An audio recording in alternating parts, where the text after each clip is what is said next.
Welcome back, everybody. Last round. You're listening to the Entrepreneurial Web. We're going to finish strong here. So my boy Tim Tate was talking about currently what he's working on. We heard a little bit of his history and his hustle in the coffee and the beverage industry. But he's been working on quality assurance for coffee. He's basically a coffee sommelier. You have certification. You can determine whether a coffee tastes like grapefruit or tangerine. And don't argue with him or he'll hug you real hard. And you're currently at Think Coffee. Yes. Which has got this really great mission and track record of working with the farmers and the villages, improving their quality of life, like directly involved with that, but also helping to make sure they're getting best price for their quality and that for the best price for their coffee, and that the quality of the coffee is like world class, working with farming practices, building schools, and it's a real solid initiative coming out of this company, who just started as like a single coffee shop in Williamsburg, right? It was like a little coffee shop. Yeah. I mean, so Jason Scher is the CEO of Think Coffee, and he was an attorney in the '90s, working down in the financial district, and just kind of hated it. He didn't like that. He didn't like it that much, and he decided to start to torture himself further. So he opened a coffee shop. Yeah, well, he decided to start a cream cheese business. Oh, right, you told me it was called exactly Jason's Cream Cheese. He was trying to be like the Ben and Jerry's of cream cheese business.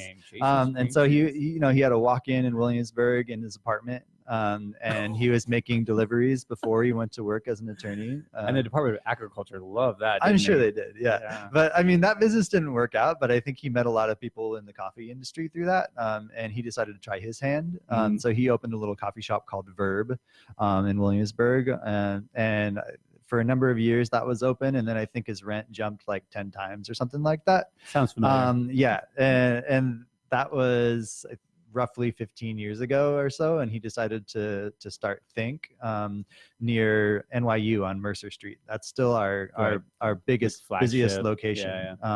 And like the business was started with the thought of like, think about where your coffee comes from, kind of thing, and like the business started as a fair trade coffee company, but through having meetings with fair trade in the basement at Mercer Street, we decided, well, I wasn't with the company at the time, but basically decided that fair trade wasn't doing sort of what it set out to do.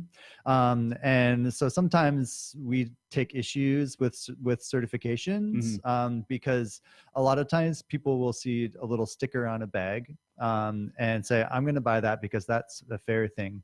And I don't mean to pick fights with Fair Trade USA or Fair Trade International. I do think that organization was started with the best of intentions. And I do think that it did some really important things to help change people's goals and address important issues. And it was really the beginning of people trying to do the right thing from the sourcing aspect of coffee. Coffee industry for hundreds of years has taken advantage of people at origin, the invisible people that pick the product and process it. And that side of the coffee industry is very foreign to most people, and is never seen. And most people just see coffee on a shelf and it's coffee, but it's grown on bushes. It's a cherry, it's a fruit, and there's a massive amount of work that goes into it to get that product even to the US before it is roasted. It goes into your fancy little cup. I mean, there's coffee is like it's very complex, and there's so many stages that happen before you get to drink it or before it even gets roasted.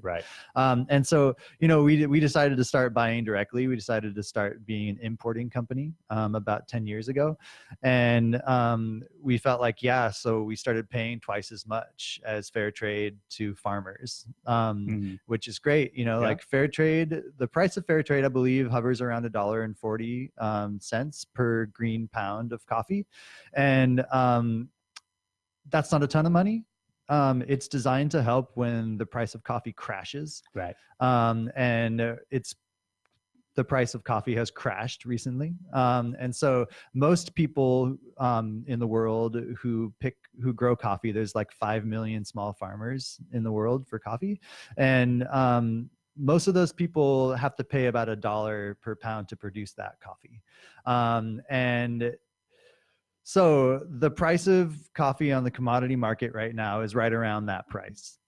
So you're basically like, if you're lucky, breaking even, most likely losing money. Yeah. And that's most of the people. From the farmer's perspective. From the farmer's perspective. And that's the farmer, you know, not even the people who work for the farmer. So if you think that like, hey, this farmer is like either breaking even or losing money, then you have to think about what does that mean for the people who are working for that farmer. And so that's where I think that fair trade, direct trade maybe like misses a beat. They need to evolve. Yeah, definitely. I mean, like I said, I mean, everything's a progression. Like, yeah, exactly what you're saying right now. Like we, like as a business, as a person, as a humankind, like we need to evolve in order to, you know, stay alive. And that's what needs to happen in business, whether you're in coffee or in any kind of business. Like you can't just be like, this is how it works. That's it. Yeah. Like this has always worked for us. That's like a death warrant. Like, you can't think that way at all. And so that's the same way that we've been. So, you know, we were importing for about 5 years, paying direct trade prices. And then we were saying, you know, yeah, we're paying double the money of fair trade, but like it's only going to a farmer. And this farmer has 30, 50, 100 people working for them. And like, how do we know that that money is getting to the people who actually pick the coffee? And so what we started doing is talking to those farmers saying, we want to interview your farm workers.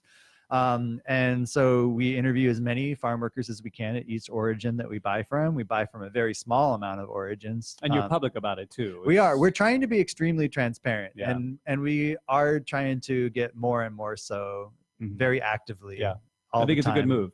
I did too. Yeah. I mean, we're like, it's the right thing to do. Number one, right. Number two, like people are starting to care about that more and more. The world is very responsive to it now. Yes. Before we wrap up, I want you to talk about your personal initiative too with the coffee husk. Yeah, for sure. I mean, just a couple of minutes. So yeah. So I mean, I feel very passionate about working for a company that's doing good for the world. Personally, ever since I was in like elementary school, I wanted to have a positive environmental impact. Like my 5th grade project was cleaning up a beach. You know, I hate seeing garbage everywhere, plastic everywhere. It's like there's like something like 500 billion takeout cups that get thrown away every year. New York City doesn't have a cup swap program.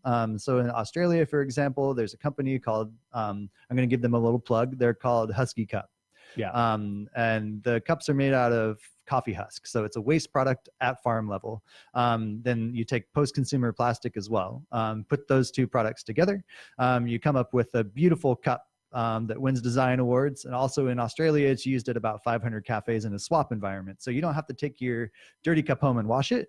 You can take your dirty cup back to the shop, have it washed, sanitized. You can get a fresh one. That's like the Delivery Zero thing. Yeah. Another friend of mine was trying to get on the show. Yeah, so. same concept. But it's very important that we adopt this as an industry. This kind of concept, you know, like we can't just keep sending this endless stream of garbage out into the world. Like the food and beverage industry is a mess as far as that goes, and it's not improving much. And so we launched this. I won't talk about your Facebook picture the other day. Yeah. We'll get there. Yeah. So we need to address it. You know, we are at all of our cafes offering a cup swap program. We have 11 cafes in New York. We're the first company to do this kind of thing, and we're hoping that it catches on to hundreds of other coffee companies in New York and in the US. And I hope to have an international impact by doing this. Boy. All right. Can't finish a better way than that. So check it out. Think Coffee. Check out Tim. Look him up. He's a great dude. If you're interested in something like that for your company, he could certainly help. What's up, Ariana? We got to head out. We'll see you next Friday. You're listening to the Entrepreneurial Web. Have a great weekend, everybody. Peace.